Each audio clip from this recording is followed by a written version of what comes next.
Oh no, I just watched the playback on that. Okay, first of all, I got interrupted because I forgot to put not disturb. Second of all, I just watched that playback and it is so pixelated, like halfway through the video. So, oh Lord, please let this one come out the way that it's clear that you can hear me, see me, and understand me. But I'm gonna go for it. I'm gonna try to tell this story, and if it doesn't come out pixelated, then I'll have to try to find another spot to tell the story. It just gets really difficult with it being no storage, hard to upload videos because they're so big and filed that they take forever to upload. Well, or the alternative, use live and then it could be pixelated at the end. You don't know how your live is coming out until you replay it. Okay, I'm sorry, I do gotta turn my air on a little bit because it is hot. I'm in Florida and it's like almost 4 p.m. and it's getting extremely hot in this car. So bear with me. Anyways, let's dive right back into it. We were talking about identity theft.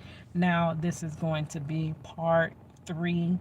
I'm going to link parts one, two, and I tried to do three a few minutes ago, but that video is what it is. I'll still link that in the description box. Um, but it's a lot that went on, like as a chosen one. Once you come out of and you understand why you went through all these things, you'll understand why you went through these crazy things that nobody went through. So I had to synopsize, I had an identity theft in 2004. This is when identity theft was not a well-known crime. The officers were saying they don't know how to handle this. I had a lawyer, a legal aid lawyer, that said she really don't know how to handle this type of thing. It was so crazy. The person had gotten me married. I was married to an African man that I never met. They had taken out student loans. They had taken out grants, which put me out of school. They were taking, like, applying for card notes, applying for cell phones, had credit cards, had all the utilities in an apartment, had an apartment in my name in a whole different state. I live in Florida. This person moved to Georgia. Um, so they had an apartment unit, they had the utilities in my name and every, it was just so much. Meanwhile, on this side in Florida, they were messing me up. I couldn't get this, I couldn't get that. I at that time was following a rap career and I wanted to work at the radio station, but some jobs do background checks and they do credit checks. So once my credit came back and my credit was bad, it was certain jobs I couldn't get. So the radio station couldn't hire me, so I couldn't further my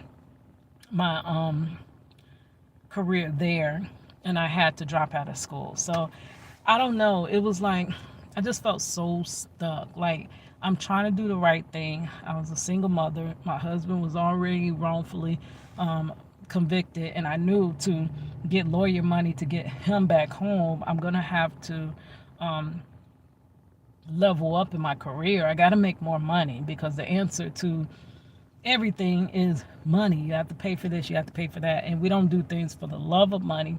But in this realm, we do need money to survive. Like, literally, everything goes by money. So I felt really stuck.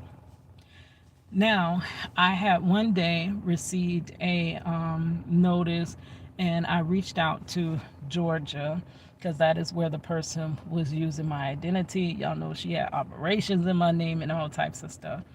So the DMV was like, oh, she just came in and renewed the license. So it was came brought to their knowledge that that's not me. Hospital said they would not stop seeing her. If she comes, gets my name, too bad. They're gonna serve her under my name, send me the bill. I'm like, y'all, that don't look stupid. You're seeing her in Georgia and you're sending a bill to Orlando, Florida. Does that make any, no, that doesn't make sense. Like, it was crazy. And my student loan, they would not, after their investigations, they kept saying it was me. And I know I didn't sign nothing.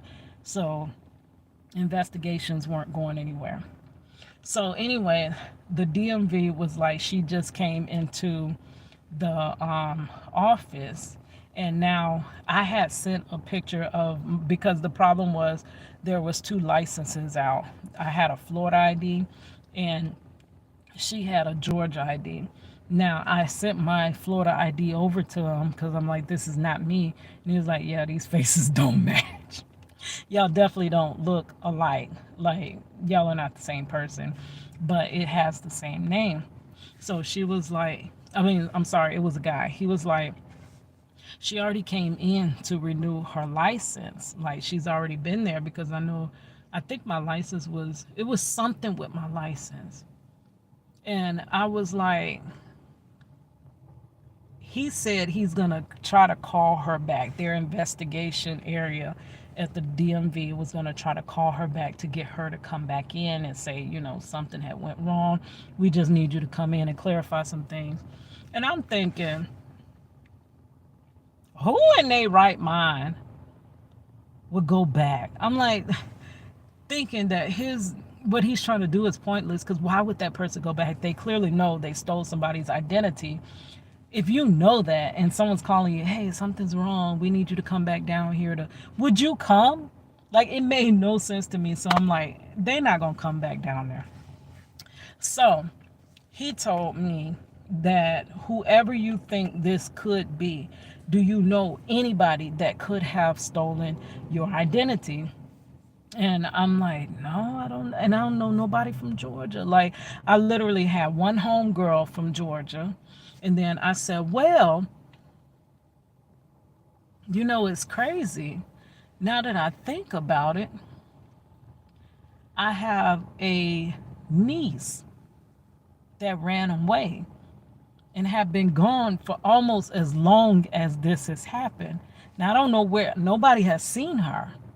So I started, I was like, those are my two only things. I had one homegirl that I do know was from Georgia, so I don't know if she went back to Georgia and somehow she got a hold of my stuff. And then my cousin that had ran away. That was the two options, which seems like a long shot, right? So let me tell you how God showed me who stole my identity through a dream. A dream. During this time, I was trying to do better for myself, but it just wasn't working out. I was working overnight full time with a new baby, like a 2-year-old or whatever, at a super center. I could not stand that job. I had to work overnight because my husband was snatched from the house. I couldn't afford daycare, so I kept our daughter all day. Because I was put out of school due to this identity theft, I was thrown out of college. I said, okay, well, I took a loan and I started going to hair school. So no matter what happened detrimental in my life, I always tried to go around it. It's like the devil always cut my path off. You're not going nowhere. And I would always make big U-turns trying to go around whatever obstruction he did. Okay, you put me out of college, I'm going to find some type of way to do better. So I enrolled in hair school. And I took a student loan for that. So I had the student loan for that and the student loan that she took in Georgia tacked together that I had to repay back. Okay, so I was working overnight. I used to be so tired because I was burning the candle at both ends for most of my life, really. So on my lunch, I had two 15-minute breaks overnight and an hour lunch. And sometimes on the 15 minutes, I would just run out to the car. Usually our first 15 minutes, I would eat. Our first one that we went on, I would eat.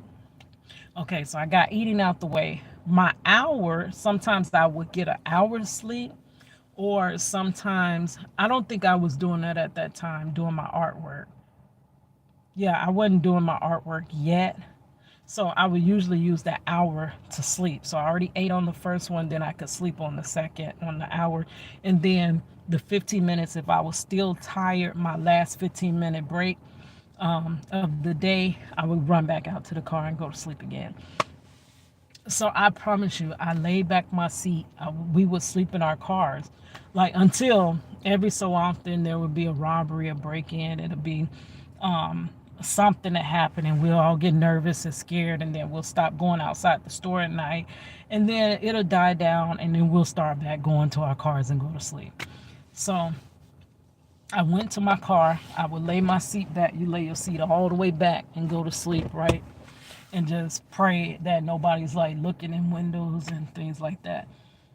So I had a dream that my cousin had.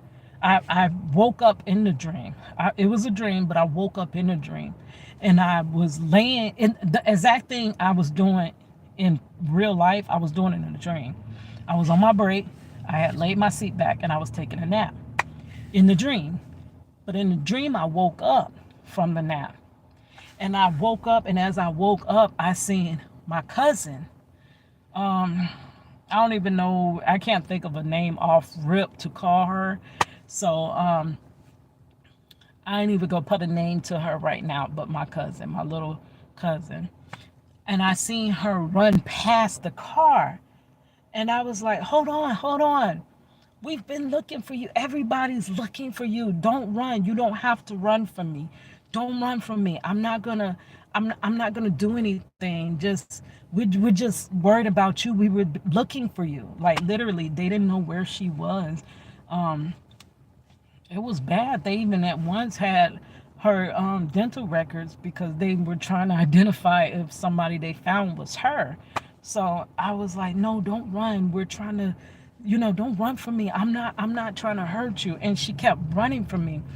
And I couldn't understand why she was running from me.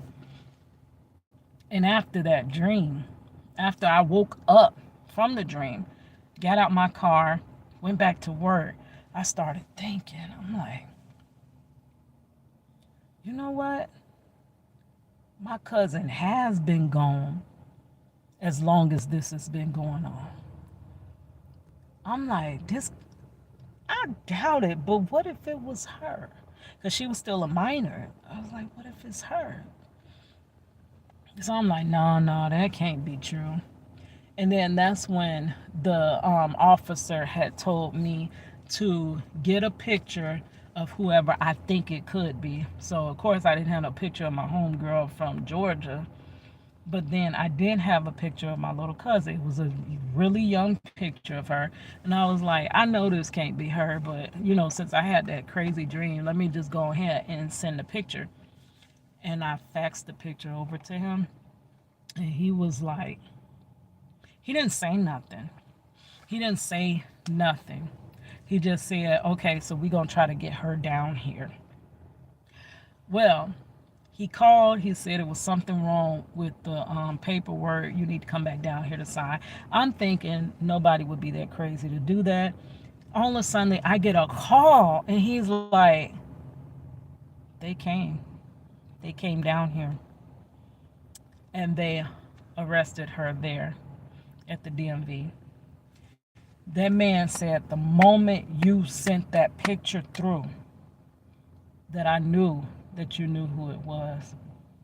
You knew who stole your identity. He said the picture, she looks much older now. And they said from the first license, yeah, that's what happened. She had a Georgia license, and the Georgia license was about to expire, and she had to come in and get a new one. And she came in, that's when they called her back to say, hey, you got to fix something. And they said between the two, it's like she went through a big growth spurt because she looks completely different from the first license to the second license. And that when I sent that picture, he said that he knew that I had already identified who it was. And from that point, she was arrested. It was my own baby cousin that had stole my identity and that had done all of that to me. And she was underage. She was 16 years old at that time. So the thing was, by the time she was arrested, she had turned 17. I think in Georgia, you're considered of age at 17. I don't know if right now, but at that time, in 2004, they considered you grown at 17. So it was a whole thing. I had just found out that she had stolen my identity, and I'm going through it now. My aunt, the narcissistic aunt, um, when she found out that I had sent, I don't remember how she found out, but narcissists poke and poke and poke. They're trying to find information even when you don't realize, so you'll unknowingly give them information. It's best not to give them nothing, because you don't know what they're trying to use against you, or what they're trying to find out, figure out this or that, because they're good for that. They're always gathering clues. They're always trying to get information and get whatever they can out of you. So somehow she found out that I had sent the picture over of her daughter to the officer, the investigator. And when she found that out, she was like, "Oh, how could y'all think so low of us? Y'all just think y'all are so high and mighty and that y'all can't do no wrong. And I can't believe you always just look down on our family. Y'all always look down on us." But in the end, it was her daughter that has stolen my identity. And I never would have knew who it was until God showed me in a dream. So I'll follow up this story. Hopefully it recorded pretty good, to tell you what happened after that, and how, though we had found the person that perpetrated against me, how I still did not get justice. I still got no justice out of the situation. All right, guys, I will talk to you later. I got to head to work. All right, thank you.